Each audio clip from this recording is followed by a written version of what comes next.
오늘 함께 봉독한 말씀을 가지고 예수를 만났습니까? 라는 제목으로 하나님의 은혜를 함께 나누기를 원합니다.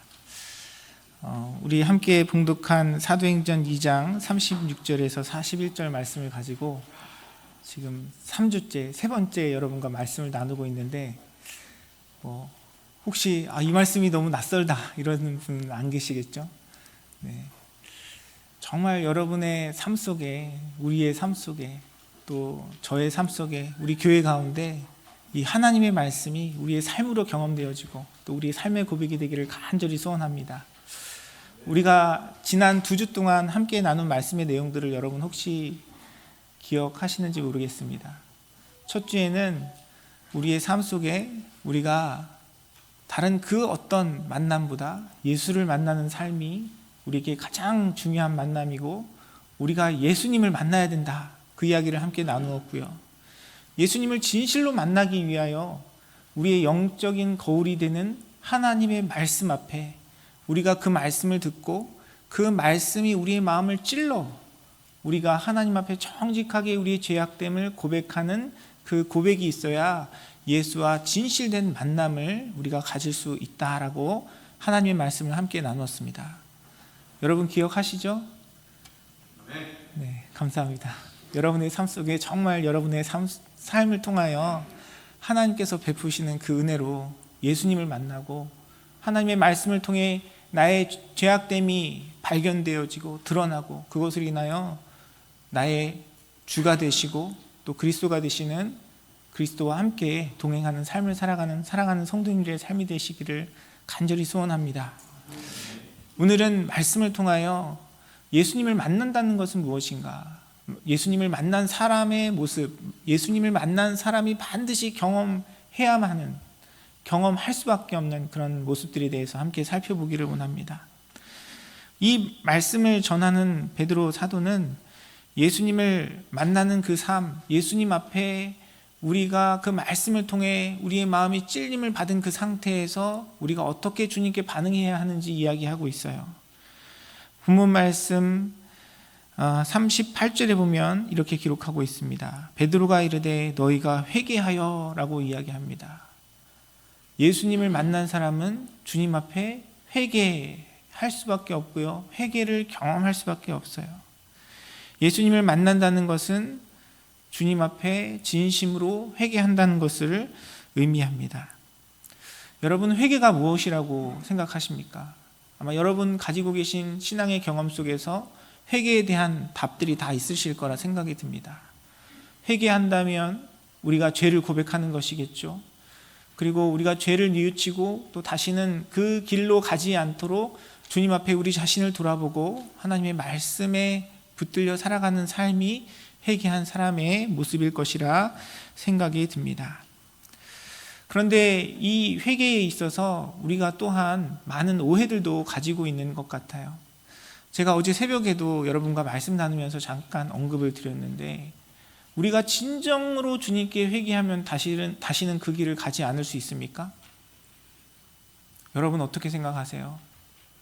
우리가 정말 마음으로 회개하면 그 길을 가면 안 되는 게 맞겠죠. 그러나 우리가 연약한 육신 가운데 살아가고 있기 때문에 우리는 또 그 길로 가면서 넘어질 수밖에 없는 게 우리의 인생이고요. 그럼에도 불구하고 우리를 온전히 깨끗게 하시고 정결케 하신 그리스도의 복음을 힘입어, 주님의 그 십자가 사랑을 힘입어 다시금 주님 앞에 나아가는 것이라는 사실을 우리는 기억하기를 원합니다. 이 참된 회개가 하나님 앞에 우리가 다시는 그 죄를 짓지 않기 위해서 애쓰고 힘쓰는 부분이 반드시 필요한 것이면 맞지만, 때로는 이것 때문에 우리가 더 회개를 어렵게 느끼고 회개에 대한 오해가 있는 것 같아요. 그래서 회개하면 우리의 진실된 마음으로부터 경험되는 회개보다는 겉으로 드러나는 우리의 행동만 고치려고 하는 그런 모습들이 우리 가운데 있습니다. 성도님들은 그런 경험들을 해보신 적이 없으신지 모르겠습니다. 내가 분명히 주님께 회개한 것 같은데 또 그 죄악에 넘어지는 나의 모습들을 발견하면서 내가 진짜 회개한 게 아닌가? 내 회개는 가짜인가? 아니면 그 회개해야 된다는 어떤 강박관념, 그런 의무감으로 내 마음은 변하지 않고 우리의 겉으로 드러나는 행동만 자꾸 바꾸려고 애쓰는 우리의 모습이 나타날 때가 있어요. 우리의 마음이 변하지 않는 상태에서 우리가 말을 조심하고 우리의 행동을 조심하려고 하는 그런 모습들은 결국은 우리에게 반복되는 실패감만 줄 뿐입니다. 회개는 입으로만 하는 것도 아니고요, 겉으로 드러나는 모습으로만 우리가 잘 살아가는 것처럼 보이기 위해 하는 것도 아니고, 참된 회개는 우리의 마음으로부터, 우리의 심령으로부터, 우리의 내면으로부터 경험되는 것임을 성경은 이야기하고 있는 것입니다. 그래서 우리가 지난주에 나눈 것처럼 참된 그 회개의 자리에 가기 위해서는 하나님의 말씀으로 우리의 마음이 찔림을 받아야 돼요. 하나님의 말씀으로 우리의 마음이 책망받고 우리의 심령을 깨닫게 하시는 주님의 음성이 우리의 귓가에 들려야 우리는 참된 회개의 자리에 나아갈 수 있는 것입니다. 그리고 주님께서 그 말씀으로 우리의 마음을 찔러 우리를 깨닫게 하시고 주님 앞에 우리의 마음이 돌이키는 것으로 그리스도를 만나는 사람만이 진정으로 예수님을 만났다라고 이야기할 수 있는 것이에요. 사랑하는 성도 여러분, 저와 여러분의 삶 속에 우리 믿음의 공동체 가운데 이러한 고백이 있기를 간절히 소원합니다. 내가 그냥 예배 자리에 나와 있는 것만이 아니라, 내가 성경에 있는 지식들을 내 머릿속에 쌓아두는 것만이 아니라, 내가 힘들고 어려울 때 예수님의 이름을 부르짖는 것만이 아니라, 정말 하나님의 말씀 가운데 우리의 심령이 찔림을 받아서 우리의 마음으로 주님께 돌아서는 저와 여러분의 삶이 되기를 주님의 이름으로 축원합니다. 이러한 우리의 마음의 본질적인 변화, 우리의 마음의 돌아섬 없이는 그리스도를 만날 수도 없고요, 성경은 우리의 마음이 주님께로 온전히 돌아선 것이 참된 회개라고 이야기하고 있습니다. 여러분, 살아가면서 크고 작은 질병들을 많이 경험합니다. 사람들이 가장 흔하게 경험하는 질병이라 그러면 감기가 그 중에 하나가 아닐까 하는 생각이 들어요. 여러분, 감기에 대해서 이야기하면서 이런 이야기 들어보셨을 거예요. 약 먹으면 2주가 걸리고 약 안 먹으면 보름이 걸린다, 이런 이야기 들어보셨죠? 약을 먹으면 증상이 완화되긴 하지만 약을 먹으나 안 먹으나 그냥 감기가 낫는 데는 비슷한 시간이 걸린다는 그런 의미입니다. 요즘은 감기가 독해져서 2주가 좀 더 가는 것 같아요. 어쨌든 감기가 걸렸을 때 약을 먹으면 그 증상이 완화는 되지만 본질적으로 감기는 약으로 고침을 받을 수 있는 질병이 아닙니다. 감기와 같은 바이러스성 질병은 우리 안에 면역력이 강력해져서 그 바이러스를 물리쳐야 그것으로부터 자유로울 수 있는 것이고요, 우리가 먹는 약은 그 증상을 완화시키는 도움을 줄 뿐이에요. 죄의 문제도 마찬가지입니다. 우리가 하나님 앞에 참으로 회개하고 참으로 주님께 돌아서는 것, 우리의 마음이 온전히 돌아서지 않는다면 우리가 남에게 상처 주지 않기 위해서 말조심을 하고 우리의 행동을 겉으로 좀 나이스하게 보이는 것처럼 행하려는 그런 행동들은 우리의 인간의 삶의 사회생활에 기본적인 예절이 될 수 있고 도움이 될 수 있는 일이지만, 근본적으로 하나님 앞에 우리의 마음과 심령이 변화되어 회개하는 것과는 다른 문제라는 것이죠. 사랑하는 성도 여러분, 우리가 주님께 함께 예배하며 믿음의 삶을 이뤄가며 정말 여러분의 심령이, 여러분의 마음이 예수 그리스도 앞에 회개함으로 주님께 돌아섬으로 하나님께서 베푸시는 축복과 은혜의 자리에 서시는 사랑하는 성도님들의 삶이 되시기를 주님의 이름으로 축원합니다. 내가 교회에 함께 신앙생활하는 사람들이 좋아서 교회 생활하면서 내가 뭔가 위로를 얻고 기쁨을 얻어서 이 예배의 자리, 신앙생활을 이뤄가는 것이 아니라 정말 우리 모두가 한 사람 한 사람이 우리의 마음이 주님께로 돌아서 주님 앞에 나아가는 그 자리로 나아가야만이, 그 회개의 자리로 나아가야만이 하나님 베푸시는 축복과 은혜의 삶을 살아갈 수 있는 것입니다.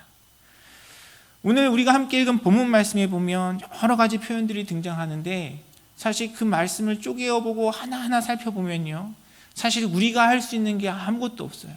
다 주님의 은혜입니다. 하나님의 말씀이 들리는 것도 십자가에 못 박히신 그리스도가 우리의 주가 그리스도가 되게 하시는 것도 하나님께서 성령으로 우리 가운데 역사하시고 인도하실 때에 하나님께서 우리에게 베푸시는 은혜로 이루어지는 일이에요. 하나님의 말씀을 듣고 찔려서 우리가 우리 자신의 무익함을 깨닫는 것도 내가 알려고 애쓰는 것이 아니라 주님께서 우리에게 감동을 주시고 은혜를 주시고 역사하셔야 이루어지는 일입니다. 그런데 오늘 본문에 등장하는 여러 가지 표현 중에 가장 우리의 역할, 우리가 하나님 앞에 드려야 할 우리의 자세에 대해서 강조하면서 이야기하고 있는 단어가 있는데 그것이 바로 회개입니다. 회개는 하나님의 말씀이 우리 가운데 들려지고 우리의 마음이 찔림을 받아 주님 앞에 나아가는 우리의 반응이지만, 주님의 은혜로 우리 가운데 이루어지는 것이지만, 또한 분명히 우리의 의지와 하나님 앞에 나아가고자 하는 결단을 포함하는 단어라는 것입니다. 죄로 인해 깨어졌던 그 하나님과의 관계 속에서 이제 나의 마음이 돌아서서 나의 죄인됨을 깨닫게 하신 주님의 그 은혜 가운데 우리에게 들려진 하나님의 말씀으로 말미암아 내가 주님께 돌아서겠습니다. 내가 주님과 동행하겠습니다. 내가 주님을 의지하겠습니다. 주님이 아니고서는 내가 살아갈 수 없습니다. 나의 의지와 나의 결단으로 주님 앞에 고백하는 것이 회개라는 것이에요. 우리가 모든 것이 하나님의 은혜이니까 하나님께만 핑계를 두고 내가 주님 앞에 나아가고자 하는 결단이었고, 내가 나의 마음으로 나의 심령으로 주님을 붙들고 의지하지 않으면 하나님 주시는 그 은혜 속에서 그리스도를 온전히 만날 수 없다는 것이에요. 사랑하는 성도 여러분, 예배 자리에 나와 있는 이 시간, 여러분의 마음과 여러분의 심령 가운데 주님을 붙들고 주님의 부르심으로 주님께서 우리의 삶의 주인이 되시고 그리스도가 되시는 그 관계를 회복하며 하나님 앞에 나아가겠다는 여러분의 결단과 의지가 있으시기를 주님의 이름으로 축원합니다. 내 마음과 내 뜻대로 살아왔던 나의 인생, 하나님 이제는 내가 내 삶의 주인이 아니라 하나님이 내 삶의 주인이 되시고 그리스도께서 내 주인이 되시고 주님께서 부르시는 곳에, 주님께서 기뻐하시는 일에 하나님께서 원하시는 그 뜻대로 온전히 순종하며 나아가기를 소원합니다. 우리의 마음의 결단과 소원이 있는 것이 진정한 회개이며, 그 회개로 주님 앞에 나아갈 때 우리는 예수 그리스도를 진실로 만날 수 있는 것입니다. 그래서 우리의 삶의 예배를 하나님께 올려드려야 되는 거예요. 주일날 우리가 함께 예배하고 하나님의 말씀으로 주님과 교제하고 기도하는 그 시간들은 무엇을 위한 것입니까? 하나님이 물론 이 예배 가운데 우리와 함께 하시고 우리 예배를 기뻐 받으세요.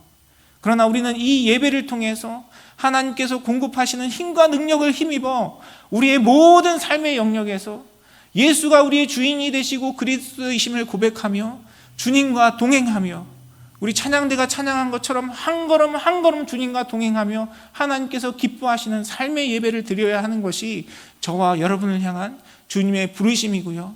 그 부르심 가운데 살아갈 때 우리는 진정한 축복과 은혜를 누리며 살아갈 수 있는 것입니다.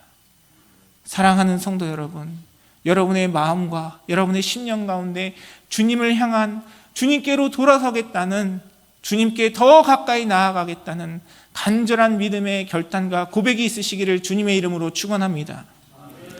그러한 우리의 마음의 소원 없이, 그런 우리의 결단 없이 그냥 하나님 앞에 내가 힘든 것만 아뢰고 습관처럼 주일날 예배 자리에 참석하는 것은 진정으로 주님을 만나는 것이 아니에요. 우리 예배를 통해서 하나님과 교제하는 그 모든 시간들을 통해서 날마다 여러분의 모든 삶 속에 우리의 생명의 주인이 되시고 우리의 구세주가 되시고 우리 인생의 주인이 되시는 주님을 경험하시며 주님과 동행하시는 사랑하는 성도님들의 삶이 되시기를 간절히 소원합니다. 그런데 이러한 또 회개 가운데 우리가 기억해야 할 것은 무엇이냐면요, 우리의 마음이 돌아섰다고 해서 우리가 정말 온전히 예수님께서 주인 되시는 삶을 완벽하게 경험할 수 없다는 것도 우리는 또한 이해해야 합니다. 사랑하는 성도님들의 그 예배 드리는 모습을 보면요, 참 은혜가 돼요. 교회를 섬기시고 또 교우들을 섬기시는 그 삶을 보면서 제가 목회자로서 우리 성도님들에게 참 감사하고 때로는 도전을 받을 때도 많이 있습니다. 제가 어디 가도 우리 성도님들 자랑을 참 많이 하거든요. 그런데 그렇게 감사하고 자랑하고 귀한 우리 성도님들이지만 제 마음 가운데 분명한 확신이 있어요. 여러분의 삶 속에도 저의 삶과 마찬가지로 넘어지고 쓰러질 때가 있다는 것이에요. 우리가 하나님의 은혜로 주님께 감사하며 주님께서 기뻐하시는 일들 가운데 순종하며 나아가는 자리도 있지만 때로는 주님 앞에 주님께서 기뻐하지 아니하시는 그 일 가운데 넘어지고 쓰러지는 것이 우리의 삶의 모습입니다. 내가 그 말 하지 말았어야 되는데, 내가 그때 좀 더 참았어야 되는데, 하나님께서 부르신 그 부르심 가운데 내가 순종하며 나아갔어야 되는데, 우리는 늘 후회하고 우리의 삶을 돌아볼 때 우리 스스로 부끄러운 자리에 설 수밖에 없는 것이 우리의 인생입니다. 그렇다고 해서 우리의 회개가 잘못된 것입니까? 성경은 결코 그렇게 이야기하지 않아요.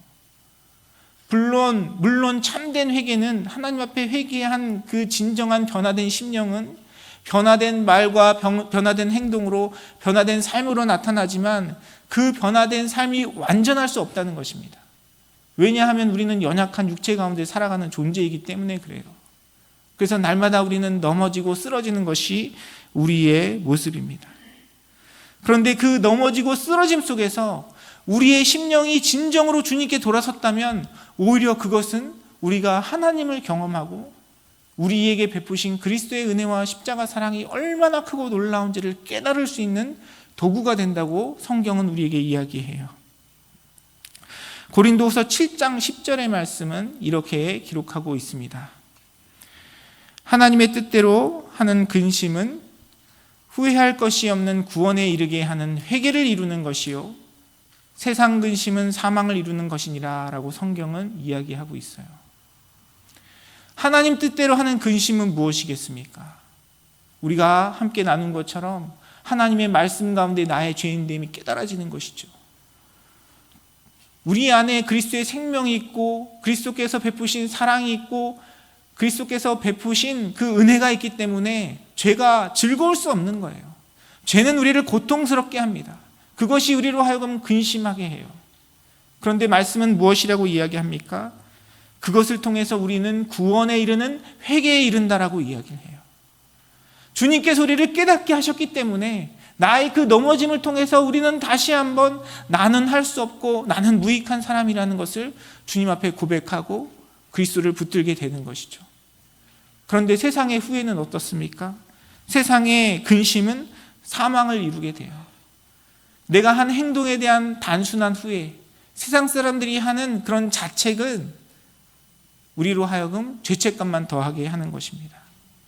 성경은 우리에게 죄책감에 대해서 이야기하지 않고요. 죄의식에 대해서 이야기합니다. 내가 내 힘으로 그 의를 이루겠다고 노력하고 애쓰는 것, 그것은 우리에게 죄책감을 더할 뿐이에요. 죄를 내 스스로 책임질 수 없는데 그것을 내가 감당하려고 하니까 우리는 그 일 가운데 계속 실패감을 느끼고 그 가운데 계속 좌절할 수밖에 없는 것입니다. 그런데 성경은 우리에게 무엇을 이야기해요? 우리의 무익함을 깨닫고 우리가 그리스도를 붙들고 주님 앞에 나아가면 주님께서는 우리의 모든 죄를 정결케 하시고 깨끗게 하셨기에 우리로 하여금 그 은혜의 자리로 다시금 그 주님의 은혜 속에서 주님을 더욱더 의지하며 주님을 붙드는 그 구원의 삶을 살아갈 수 있다고 성경은 이야기하고 있는 것입니다. 우리가 죄가 괴로운 이유는 무엇입니까? 반대로 이야기하면 우리 안에 생명이 있기 때문에 그래요. 하나님의 영이 우리 안에 살아계시고 하나님께서 우리와 함께 하시기 때문에 내가 그 죄를 즐거워할 수 없고 괴로울 수밖에 없는 것입니다. 그 괴로움은 주님 안에서 하는 그 근심은 우리를 더 거룩한 삶으로 인도하고 우리로 하여금 더 주님을 닮아갈 수 있는 도구가 되고 그 넘어짐 속에서 다시금 하나님의 은혜를 경험하며 주님 앞에 나아가는 축복의 도구가 되는 것이에요. 사랑하는 성도 여러분, 여러분의 삶 속에 이 은혜를 온전히 깨닫고 경험하시는 여러분의 삶이 되시기를 주님의 이름으로 축원합니다. 그래서 바울은 고린도후서 12장 9절에 이렇게 고백하는 것이에요. 나에게 이르시기를 내 은혜가 내게 족하도다. 이는 내 능력이 약한 데서 온전하여짐이라 하신지라. 그러므로 도리어 크게 기뻐함으로 나의 여러 약한 것들에 대하여 자랑하리니 이는 그리스도의 능력이 내게 머물게 하려 함이라. 바울의 이 고백은 우리의 육신의 연약함을만을 이야기하는 것이 아닙니다.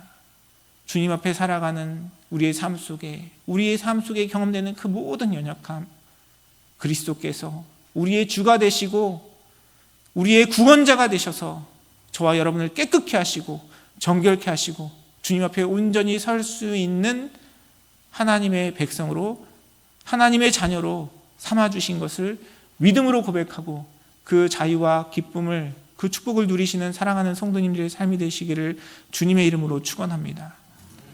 내가 예배드린다 하면서, 교회 다닌다 하면서 이 예수님께서 우리에게 베푸시는 은혜로 이 회개의 고백이 없이는 우리는 주님을 결코 만난 것이 아니에요. 우리는 이 회개의 고백 가운데 우리의 마음으로 주님 앞에 죄인됨을 고백하고 예수 그리스도를 붙들고 예수 그리스도께로 돌아선 그 회개의 마음으로 주님 앞에 나아갈 때 우리는 예수님과의 만남을 통해서 세례를 경험하게 되는 것입니다.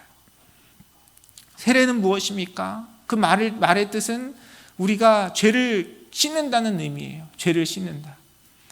우리가 일상적으로 세례를 할 때는 머리에 이렇게 물을 뿌리는 것으로 약식으로 진행을 하지만 예수님께서 행하셨던 그 세례의 모습의 그 장면들을 여러분은 아실 것입니다. 그 세례를 어떻게 행하죠? 세례를 할 때 물속에 잠겼다가 다시 일어나죠. 그 의미가 무엇입니까? 그리스도와 함께 죽고 사는 것을 의미해요. 그리스도와 함께 죽고 사는 것. 죄악된 나의 모든 그 죄책과 죄에 대한 저주가 그리스도와 함께 죽음으로 깨끗하여진 것이에요. 그래서 우리는 주님 앞에 담대함으로 나아갈 수 있는 것입니다. 그리고 다시 그리스도와 함께 살았다는 의미는 무엇입니까? 그리스도의 생명이 내 안에 역사하여 내가 새 사람이 되었다는 것이에요. 여전히 연약한 육체 가운데 살아가지만 그리스도께서 내 안에 함께 하시고 우리 안에 새 생명이 부어지고 우리가 하나님의 자녀가 되고 하나님 나라의 백성이 되었기 때문에 내가 육체 가운데 살아갈 때는 전혀 생각도 할 수 없고 할 수 없는 그 일이 우리 안에 경험되는 것이 아닙니까? 사랑하는 성도 여러분, 그리스도의 만남을 통하여 우리의 죄를 깨끗게 하시고 정결케 하신 그 주님의 은혜를 온전히 경험하시는 사랑하는 성도님들의 삶이 되시기를 주님의 이름으로 축원합니다. 사탄은 우리에게 계속 속여요. 죄의식, 죄에 대한 민감한 마음이 아니라 죄에 대한 짐을 자꾸 줍니다. 너 그러면서도 그리스도인이야? 너 그러면서도 목사야? 사탄은 우리의 죄악 가운데 자꾸 죄 책임을 우리한테 지라고 해요. 그러나 주님 앞에 우리는 내가 그걸 도저히 감당할 수 없고 주님 저는 아무것도 아니고 저는 무익한 자입니다. 내가 그래서 주님밖에 붙들 수밖에 없습니다. 이 고백으로 나아가며 그 회개함으로 주님의 세례를 경험하고 우리는 하나님 주시는 생명과 은혜를 누리며 살아가는 복된 존재가 된 것입니다. 사랑하는 성도 여러분, 이 은혜가 저와 여러분의 삶 가운데 경험되기를 주님의 이름으로 축원합니다. 여태 교회 다니면서 신앙생활하면서 지금 무슨 얘기를 하는지 도통 못 알아듣겠다. 여러분 그러시면 큰일 난 거예요. 여러분 말씀을 보시고 성경이 우리에게 이야기하는 믿음이 무엇이고 구원이 무엇이고 그리스도와 동행하는 삶이 무엇인지 여러분 정말 말씀 가운데 깨달으시고 여러분 삶 가운데 경험하시기를 주님의 이름으로 축원합니다. 제가 늘 아내와 이야기하면서 그런 얘기해요. 우리 성격으로 우리 성품으로 목회를 한다는 게 기적이다. 당신도 그렇고 나도 그렇고 하나님의 은혜다. 나의 본성과 나의 기질로는 도저히 감당할 수 없는 일이에요. 감당할 수 없는 일이 아니라 시도조차도 하지 않겠죠. 그러나 주님께서 내 안에 오셔서 주님의 그 생명이 내 안에 역사하시기 때문에 오늘도 넘어지고 또 쓰러지지만 실족할 때가 많지만 그러나 주님이 나의 삶을 이끌어 가시는 거예요. 나는 또 나의 연약함 속에서 하나님의 그 은혜와 사랑을 고백할 수밖에 없지만 그러나 또한 한편으로는 내 안에 일하시는 주님으로 말미암아 하나님께서 이루어 가시는 삶의 변화와 하나님께서 이루어 가시는 능력을 경험하며 살아가는 것입니다. 사랑하는 성도 여러분, 여러분의 삶 속에 이 은혜가 있기를 주님의 이름으로 축원합니다. 주님이 하셨습니다. 내가 참고 내가 노력하고 내가 애쓰는 것이 아니라 주님이 하셨습니다. 주님이 내 안에 살아계시고 주님의 생명이 내 안에 있기 때문에 주님께서 이루시는 그 변화가 내 삶 속에 경험됩니다. 여러분, 그 경험이 여러분의 입술 가운데 고백되어지고 삶으로 고백되어질 때 여러분은 진정으로 주님을 만나신 것이에요. 이러한 회개와 이러한 세례는요, 오늘 말씀해 보니까 누구의 이름으로 이루어진다고 이야기합니까? 예수 그리스도의 이름으로 이루어진다고 이야기해요. 그래서 오직 예수님만이 우리의 찬양의 고백이 되시고 예수님만이 우리의 의지할 수 있는 중보자가 되어주시고 우리의 구원자가 되어주시는 것입니다. 다른 어떤 것으로도 이룰 수 없어요. 우리가 나의 주가 되시고 그리스도가 되신 그 주를 온전히 고백하며 경험하며 살아가야 되는 것입니다. 제가 처음 이제 미군에 입대를 해서 한국으로 발령을 받았어요. 근데 제가 한국으로 발령을 받았을 당시에 저는 이제 제 신분이 한국 사람에서 미국인으로 변화가 되었는데, 그때 당시에 저는 그 여권이 없었습니다. 한국으로 발령을 받아서 한국으로 가야 되는데 한국 여권은 시민권을 받으면서 반납한 상태였고요. 미국 여권은 아직 신청하지 못해서 받지 못한 상태였어요. 그래서 비행기를 타고 한국을 가야 되는데 어떻게 한국을 갔냐면 제가 가지고 있는 군인 아이디하고 한국으로 발령받았다는 그 명령장을 가지고 갔습니다. 근데 그 명령장이 뭐 이렇게 화려한 게 아니에요. 보통 우리 한국 사람들은 중요한 일이 있을 때 빨간색 도장을 찍잖아요. 근데 명령 오더를 보면 그냥 종이로 프린트한 거거든요. 이게 무슨 글자만 많이 있고 이게 뭐 미국의 공식 문서인지 어쩐지 이렇게 그 종이만 봐서는 도저히 알아볼 수가 없습니다. 더군다나 저는 이제 훈련소에 있다가 바로 이렇게 한국으로 가게 되어가지고 제가 그것을 뭐 깔끔하게 잘 정리를 하거나 할 수 있는 상태가 아니었어요. 그냥 꾸깃꾸깃 제 아이디와 함께 막 주머니에 접혀있던 그 명령장을 가지고 공항에 가서 비행기를 타기 위한 수속을 밟았습니다. 뭐 되니까 보냈겠죠? 근데 제 마음 가운데 계속 의심이 드는 거예요. 여권 있어야 되는 거 아닌가? 이거 가지고 비행기를 탈 수 있을까? 근데 그 공항의 직원이 그걸 보면서 그냥 보내주더라고요. 그냥 얼핏 보기에는 종이장 하나 갖고, 그것도 너덜너덜한 종이장인데 그 종이를 보면서 그냥 비행기를 탈 수 있도록 허락을 해주더라고요. 그것이 왜 가능합니까? 그 미국이라는 나라가 갖고 있는 국력과 또 군대가 가지고 있는 권위 때문에 그러한 일들이 일어나겠죠. 우리의 인생도 마찬가지입니다. 이 땅을 살아가다 보면 예수 그리스도의 이름이 이 세상 속에서 아무것도 아닌 것처럼 느껴질 때가 있어요. 여러분이 뭐 식당에 가가지고 음식을 드시고 아니면 차를 사러 가셔서 성경에서 이야기하는 것처럼 주께서 쓰시겠다 하셨다라고 하면서 가져온다 그러면 누가 내줍니까? 오히려 사람들의 욕을 먹고 사람들의 비난을 받을 것입니다. 그런데 하나님께서 우리 안에 역사하셔서 우리의 죄를 깨끗게 하시고 우리의 모든 죄악된 그 죄책이 없어지고 그리스도의 생명이 우리 안에 역사하셔서 죄를 이기며 살아갈 수 있는 소망이 무엇으로 나온다고 성경은 이야기합니까? 다른 것이 아니라 바로 예수 그리스도의 이름으로 말미암아 우리 가운데 경험되어진다고 성경은 선포하고 이야기하고 있어요.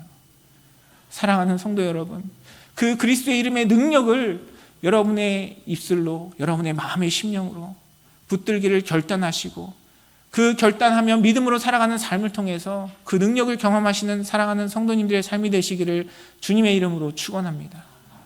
성경은 우리에게 이야기해요. 너희가 어린아이와 같지 않냐면 천국에 들어올 수 없다고 예수님께서는 가르치셨습니다. 어린아이들이 가지는 특징이 무엇입니까? 뭐만 하면 엄마 찾는 거예요. 엄마 도와줘. 엄마 뭐 해줘. 엄마 밥 줘. 아이들은 엄마를 찾습니다. 보통 어린아이들이 하루에 평균적으로, 뭐 정확한지는 모르겠어요. 가정마다 다르고 아이들마다 다르겠지만 어떤 한 연구자가 조사한 결과에 따르면 평균 하루에 26번에서 27번 엄마를 부른다고 합니다. 우리 주님은 우리에게 그런 분이에요. 우리가 죄악으로 넘어졌을 때, 우리의 삶의 인생에 어려운 일을 만났을 때, 내가 어떤 중요한 일들을 이뤄갈 때 끊임없이 주님을 찾고 부르고 의지하며 그분이 아니고서는 우리가 살아갈 수 없다고 고백하는 그분이 바로 우리의 예수 그리스도가 되시는 것입니다. 사랑하는 성도 여러분, 그 그리스도를 붙들고 그리스도와 동행하며 그리스도의 축복을 경험하시는 사랑하는 성도님들의 삶이 되시기를 주님의 이름으로 축원합니다. 나의 일상 속에서 그렇게 주님을 의지하고 주님과 동행하지 아니하면 우리는 예수님 만난 거 아니에요. 내 힘과 내 능력으로 하나님께서 맡기신 일들, 나의 책임과 나의 열심으로 이뤄가는 것이 아니라 우리는 끊임없이 주님 앞에 나의 무익함을 고백하고 하나님의 말씀 가운데 나의 죄악됨을 발견하여 주님만이 나의 길이고 주님만이 나의 답이라는 그 고백으로 주님과 동행하는 삶이야말로 진정으로 예수를 만난 것입니다. 또한 오늘 말씀은 우리에게 무엇이라고 이야기합니까? 우리가 예수 그리스도의 이름으로 세례를 받고 죄사함을 받으라고 이야기를 하는데 이것이 각각 우리 한 사람 한 사람 개개인이 주님을 만나야 하는 일이라고 성경은 이야기하고 있습니다. 우리 배우자의 신앙, 우리 자녀들의 신앙, 부모님의 신앙, 우리 공동체의 신앙이 아니라 나의 신앙, 나의 고백, 내가 진정으로 그리스도를 만났는지 주님께서는 묻고 계시는 것입니다. 사랑하는 성도 여러분, 여러분이 예수를 만나셨습니까? 여러분의 삶을 통해서 여러분의 인생 가운데 정말 하나님의 말씀으로 주님 앞에 나의 무익함을 깨닫고 나의 주가 되시고 나의 구원자가 되시는 그리스도를 고백하며 그분과 동행하며 그분이 베푸시는 능력과 은혜를 누리며 살아가십니까? 여러분의 삶을 통해 이 질문에 아멘이라고 대답할 수 있는 복된 자리에 서시는 사랑하는 성도님들의 삶이 되시기를 주님의 이름으로 축원합니다.